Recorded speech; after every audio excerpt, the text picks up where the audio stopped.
orang terdekatmu tidurnya mendengkur keras sampai terengah-engah, tolong jangan dibiarkan.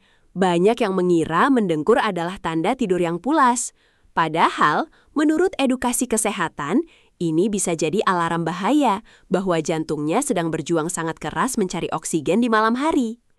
Secara medis, ini disebut sleep apnea.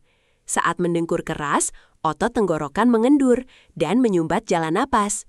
Akibatnya, suplai oksigen ke tubuh, terutama organ vital, berhenti berulang kali saat tidur. Kekurangan oksigen memicu sinyal panik dari otak.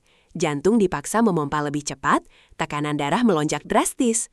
Lama-lama, beban ini merusak otot jantung dan bisa memicu serangan jantung mendadak. Jangan abaikan dengkuran tak wajar. Deteksi dini penting, segera konsultasi ke dokter. Terapkan hidup sehat untuk melindungi jantung.